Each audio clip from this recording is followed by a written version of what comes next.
Imagine what it would be like to eat with royalty. How about Thai royalty? Stay with us. I'm Thomas Robson. This is Entree to Asia.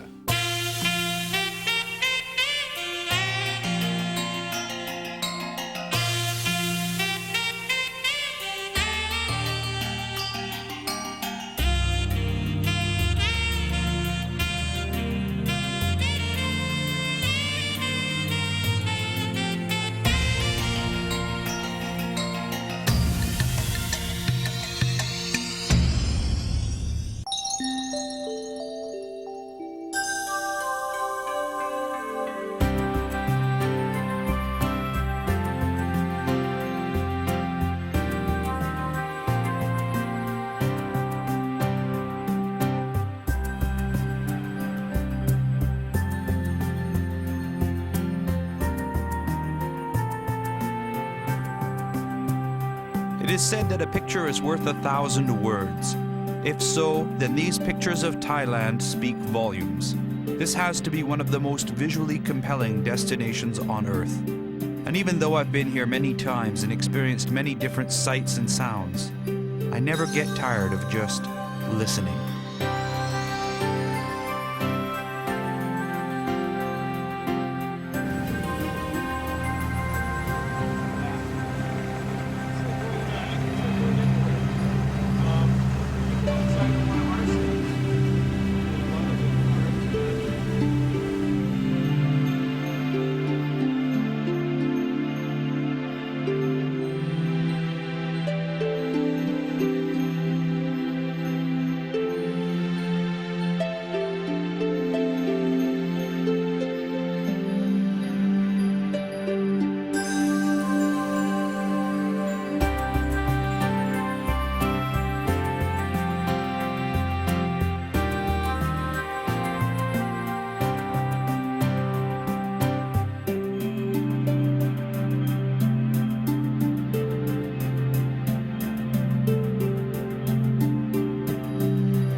When traveling in Thailand or eating Thai food, most of us think about the incredible heat. The BTU rating of the food is off the scale and out of control. What's really important when you're thinking about Thai food is to remember it's based upon 5 flavors: sour, sweet, salt, hot, and bitter. If you want to increase the heat in your food, go ahead. But remember, you have to increase the other 4 remaining flavors. That's what gives Thai food its balance and its famous flavor. That's the authentic approach to Thai cuisine. Hopefully on our travels, we'll help you to understand more about this and explode some of the myths about the heat of Thai food. That way, you'll have full control in your kitchen.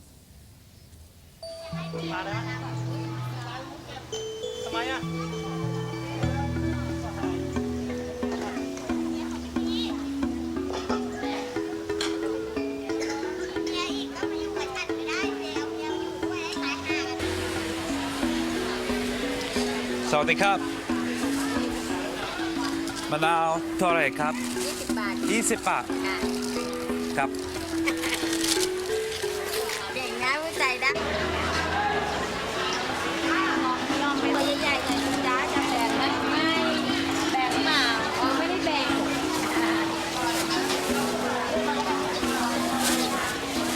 Wow. I've just ordered a delicious bowl of Gwitdeeow or rice noodles, boat style, right here on the water's edge. Can you imagine traveling in a small boat, eating as you go along the way? It's quite exotic.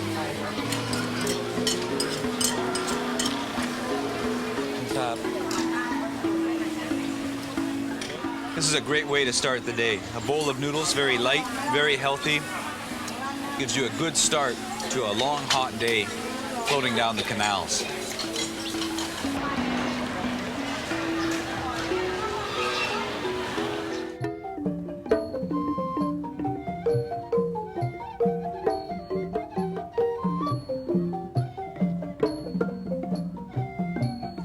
In this amazing surrounding, it's hard to believe that we're not in some museum or somehow cast back in time to another era.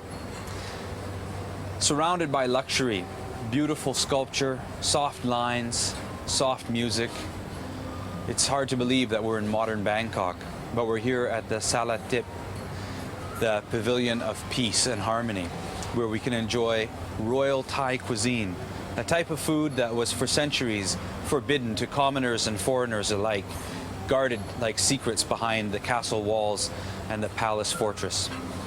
Fortunately, today we can enjoy such pleasures, and in fact we can learn some of the very secrets that made this cuisine one of the highest forms of expression in Thailand.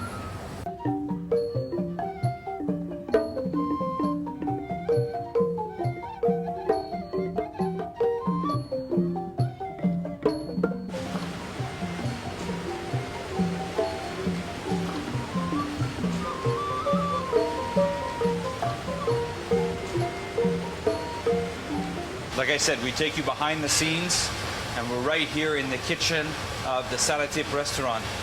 Kun Gisani, Sawadee Krap. A formal greeting, always appropriate when you meet people whom you have a great deal of respect for. Today, I'm hoping we'll learn the secret of making the Gwitdeeow Pad Thai, the famous Pad Thai noodles, with a special twist. We start? Please. I've been looking forward to this so much. Now, it doesn't take much oil, does it?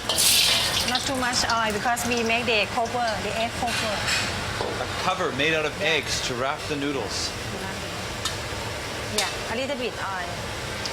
So first get the pan nice and hot, heat some oil, and then drain it.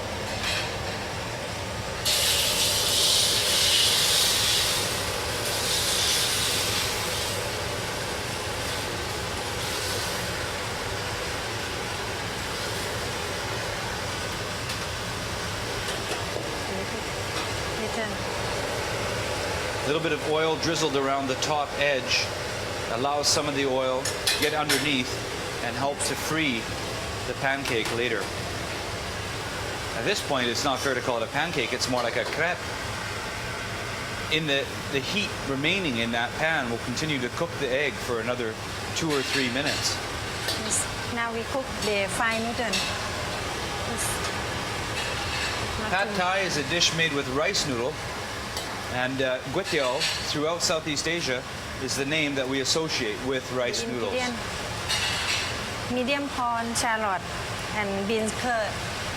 Put together. Medium prawns. Yeah, medium. The onion of choice is the shallot onion.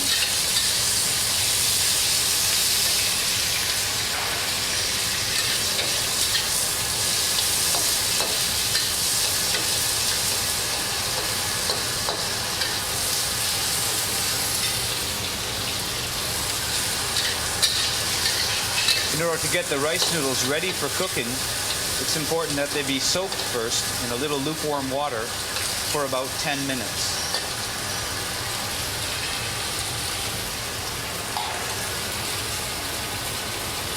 Little bit chicken stock. Now that part is just plain chicken stock, right?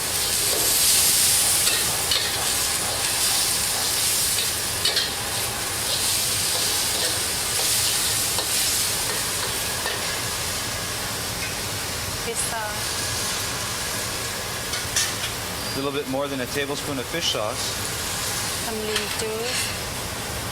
Sugar. My favorite, the tamarind juice or the tamarind pulp. Tamarind gives the pad thai its characteristic flavor. A little sprinkle of sugar helps to balance what's coming up now, the flaked roasted chilies. Crushed peanuts are next.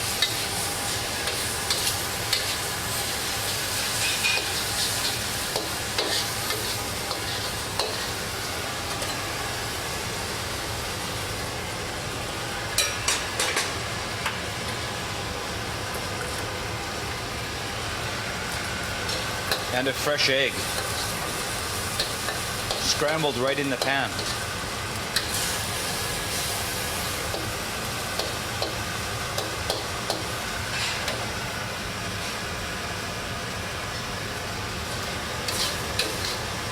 Carefully mixing the egg and the noodle. to allow the egg to firm up quite a bit before actually stirring everything together again. Garlic chives and bean sprouts. Very quickly this dish becomes incredibly aromatic, very, very colorful.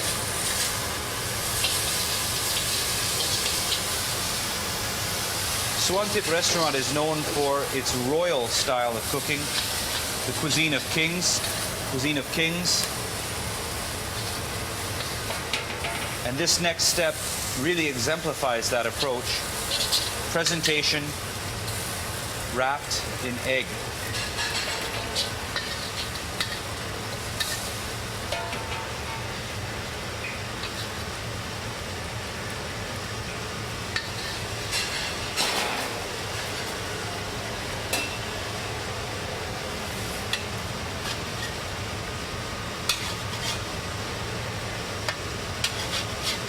This is fantastic. This technique that's remarkable in appearance, but actually it seems like it's not that hard to practice, especially if you use a non-stick pan.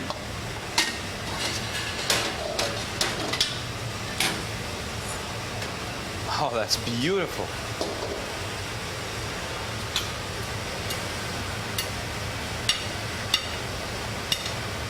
Careful squaring up of the egg wrapper. Added garnish.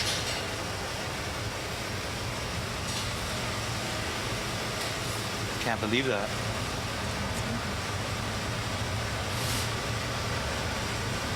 Cut a simple cross in the top to expose the incredible noodle dish inside.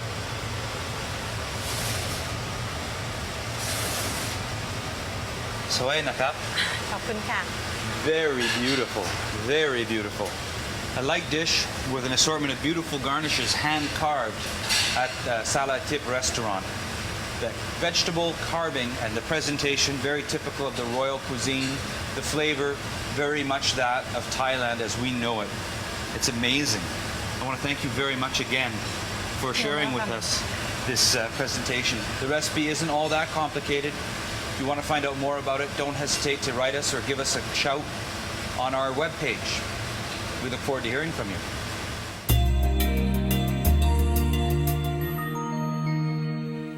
It was great to learn how to make the royal style pad thai. Royal cuisine in Thailand has a beautiful subtlety of flavor. But I like really robust tasting dishes. That's why I like to eat pad thai in the street.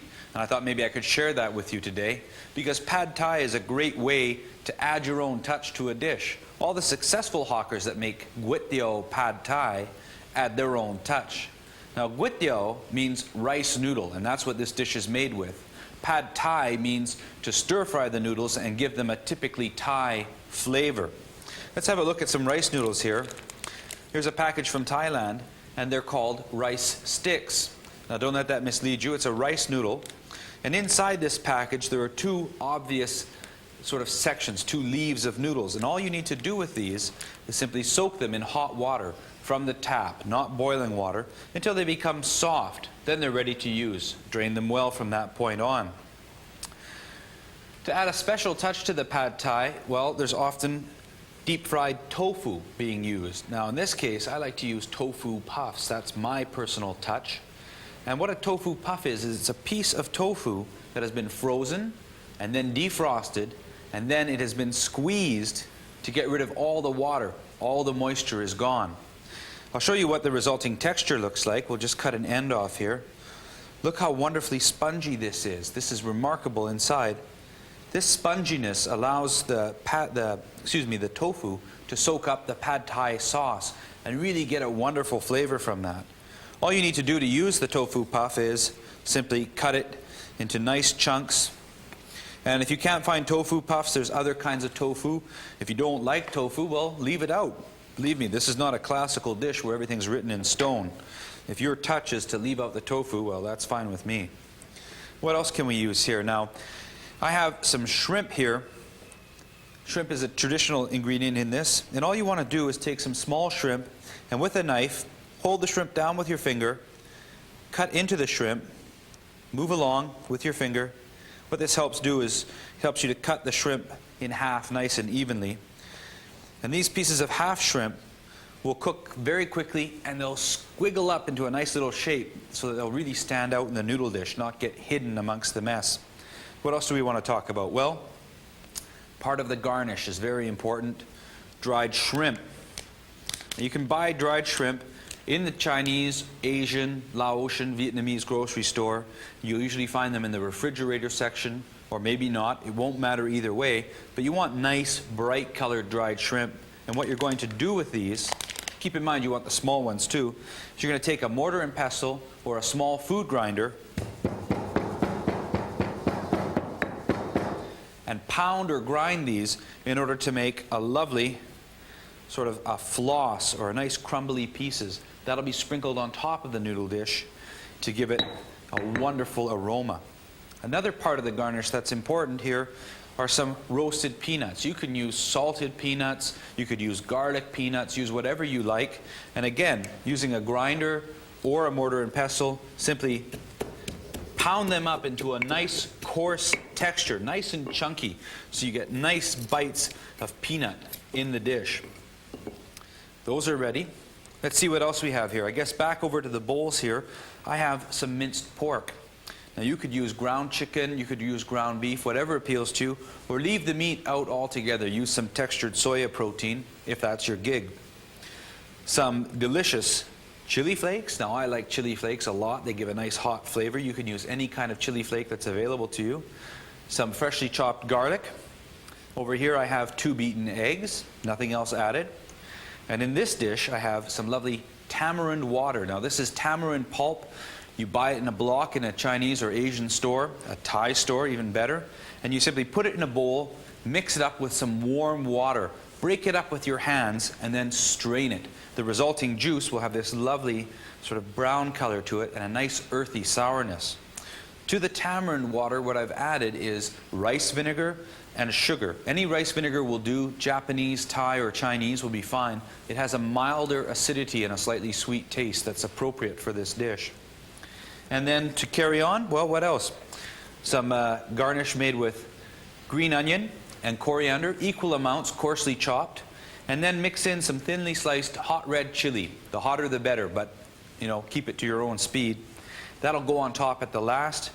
And finally, some fresh bean sprouts. Now, fresh bean sprouts will give a nice crunchiness and especially a really nutritional aspect to this dish, keeping it very healthy. So we're just about ready to prepare this dish, and the real trick behind successful stir-frying is organizing ahead of time and being ready. That way you can continue on cooking at the last minute with success and confidence.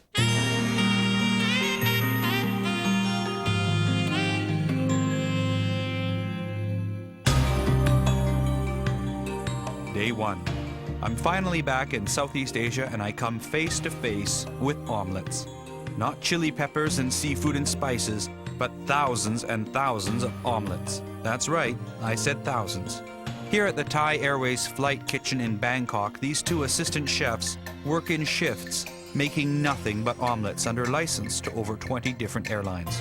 The beaten eggs are flipped until the mixture is partially cooked. The omelette is then carefully placed onto a tray with others.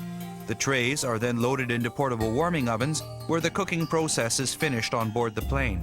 So the next time you're having breakfast on a plane, think of these guys slaving over a hot stove making omelettes. Over and over and over. Okay, now I have everything ready around my stir-fry station. Organization is a real key when you're working at a wok. High temperatures mean high speed. Everything is arrayed before me. Let's fire up the old cooker, get it nice and hot. In goes some oil. Any vegetable oil is appropriate. Myself, I like peanut oil, but keep in mind, some people have allergies. There's health risks associated with peanut oil because of that. Swirl around the pan. The oil is now hot. In go chili flakes and garlic. First item. Next, some shrimp. See, it's no time between ingredients at all. So here are the shrimp.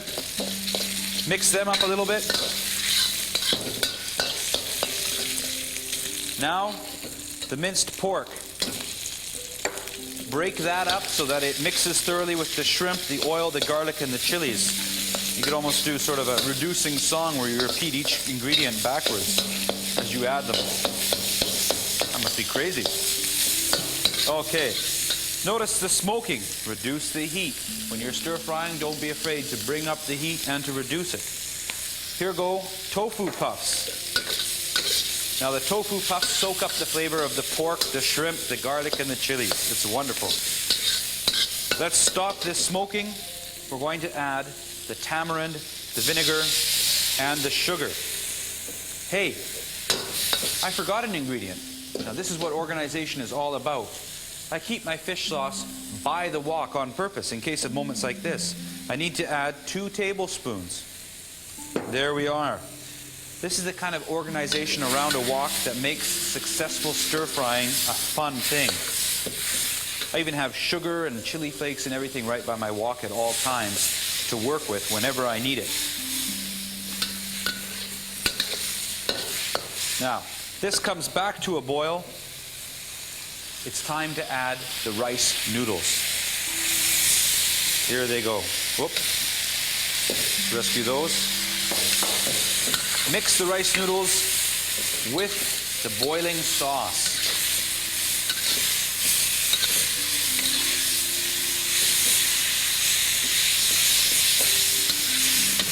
The rice noodles, you'll feel as you're stir frying, will start out kind of stiff, like they don't want to really mix into the dish. But in a short period of time, they will quickly soften up.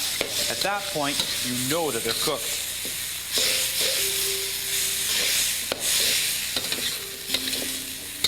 Yep, there it is. Lovely, soft, easy to move. That's the key moment when you put the rice noodles aside. Now, I'll just use this dish here I had before. Excuse me for hiding this from you, but it's always better to pour these things out carefully. You don't want to dump it on your table. But all I've done is remove the rice noodles now. To put the wok back on the fire, increase the heat again. Add another splash of oil, this time a lighter one. Let's pour carefully here. Swirl it about the pan once more. And in go the eggs. And what I want to do here, swirl the egg about.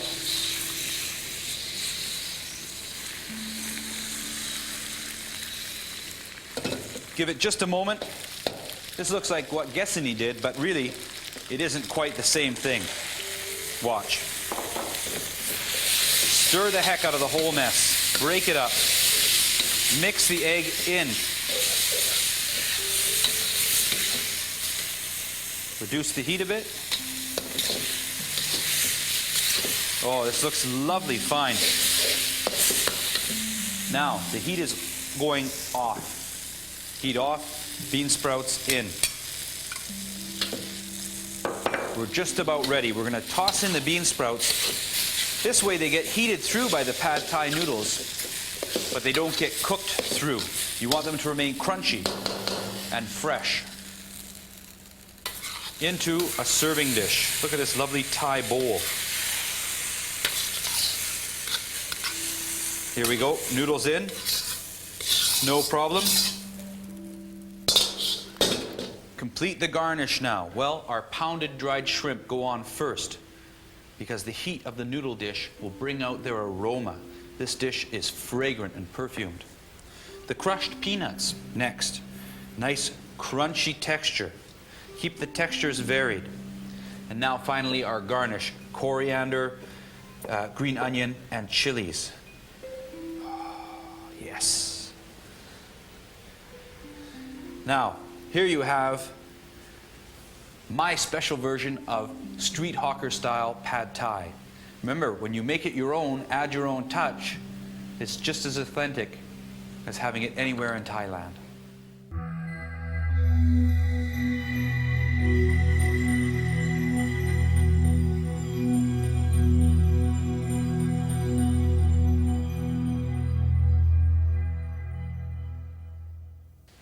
It was great learning about royal Thai cuisine from Gwitdeeow. it was obvious that a big part of it is the carved fruits and vegetables, real specialized techniques that are best enjoyed in Thailand. That doesn't stop us, however, from enjoying our own Thai cuisine in our own homes. We look forward to sharing more about Southeast Asian recipes with you next time on Entree to Asia. I'm Thomas Robson. To find out more about Entree to Asia, including recipes and program descriptions, visit our website at www.entreetoasia.com.